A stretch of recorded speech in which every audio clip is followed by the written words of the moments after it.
The Joe Rogan Experience. What's up, man? How are you? Fantastic. You look good. I feel good. I feel if it would not be for my ulcer that I had, I feel better than when I was 25. What did you have? You had colitis? Yeah, colitis. Yeah. What is that? What causes that? We don't really know what it caused it, but the best theory is that before my last fight with Michael Bisping, I tried to put on extra weight. So I followed a diet program that I was eating almost every 2 hours. And I think your system is like a car. You know, if you do a lot of mileage, it overuse it. So that's what happened with the stress and everything. During my training camp, I had big problem. You know, I couldn't sleep. I had crazy cramps, you know, sometimes. And I had blood. Even when I went to the bathroom, at one point I had to go do some tests because I was worried that it was something more, colitis is very serious, but that it was like cancer or something because I had blood. So I did some tests, it came out negative, and I said to myself, this fight being not delayed, but postponed so many times that if I do something, if I say that publicly, what is going on, I'm going to lose the opportunity to fight for the title at 185. So I keep it shut. And I told myself, I said, whatever it is, I'll deal with it after the fight. So I did the fight. Everything went well. Then after I went to do, it's called a colonoscopy. They put a camera inside of you. Yeah. And I got diagnosed with ulcerative colitis. That's probably the mix of the stress and also the fact that I was constantly eating. I was eating, and not only eating, Joe, I was trying to put on some weight. It was very hard. Sometimes I remember many times I was having breakfast, but I was regurgitating my breakfast. I was like chewing up. Because you were just eating too much food. Yeah, but I had to because I needed to keep myself in a certain weight.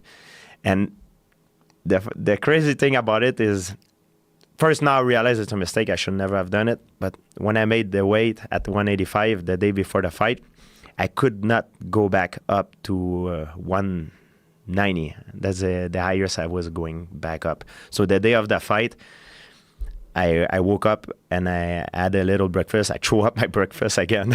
Wow. Yeah, I was really messed up. Then I went to weigh myself. I was like 190 wow. pounds. Yeah. And what do you think Mike weighed? He felt very strong. I mean, it's not really the weight at this time because the way that you weigh right now, depending what you eat, you have a lot of stuff inside your intestine and everything. So and also water retention. I felt like I had a lot of water retention. And unnecessary weight. Exactly. So it's like dead weight. It's like a bag that you carry on your shoulder. So what I should have done, I think, is just stay the same way that I am, a natural weight. I think the body has a weight that it's best weight to perform an athletic performance, and that's what I should have done. Right. But it was a mistake of my part. It was a big mistake. So you were just thinking that because you're going up to 185 and you're fighting a guy in Bisping that used to fight at 205. Exactly. He's a pretty big guy. Exactly. I thought that to perform better, I needed to elevate my weight, but by doing that, I create a big problem of health issues.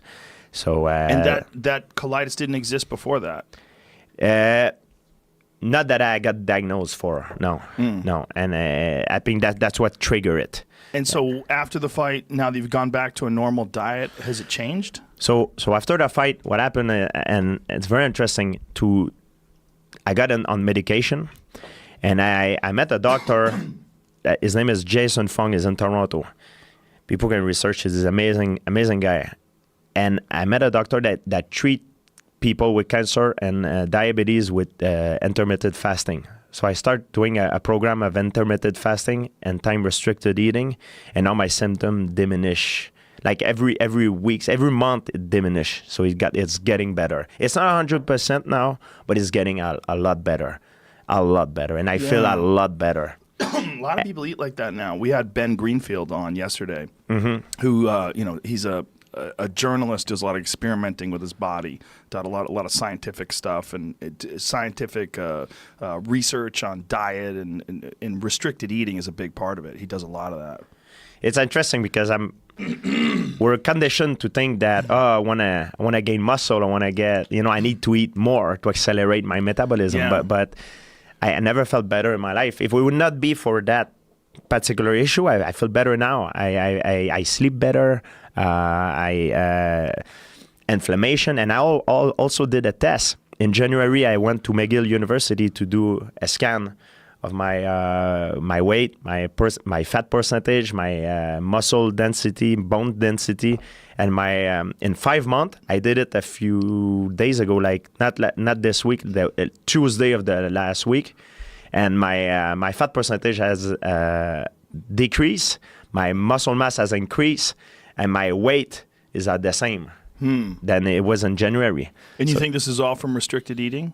My training did not have changed. So the only thing has changed pretty much is the restricted time eating and intermittent fasting. Yes. Yeah, that intermittent fasting gives your digestive system a break, and it lets your body recuperate better. I think that's what it helped me the most. Yeah, I think that's what it is. I felt like I was like I said, like a car. I was putting too much for nothing. And I think as human beings, we're overfed. Yeah. I'm very interested about paleontology and also history. And I know that human beings in hunter-gatherer time did not eat 3 meals a day. No. They eat maybe a few times a week. But when they eat a lot. Yeah. Because they need to do it fast. So I think it's more natural for a human being to do so. And also now I read a lot of stuff and I watch a lot of stuff on the internet about intermittent fasting and time-restricted eating. And I just wish I knew that before. For so many years, I used to follow the rules. Oh, we need to eat at least 3 times a day. And I don't really care of what I eat, but I've even though in the morning I was not hungry, I was always forcing myself to eat, which is bad,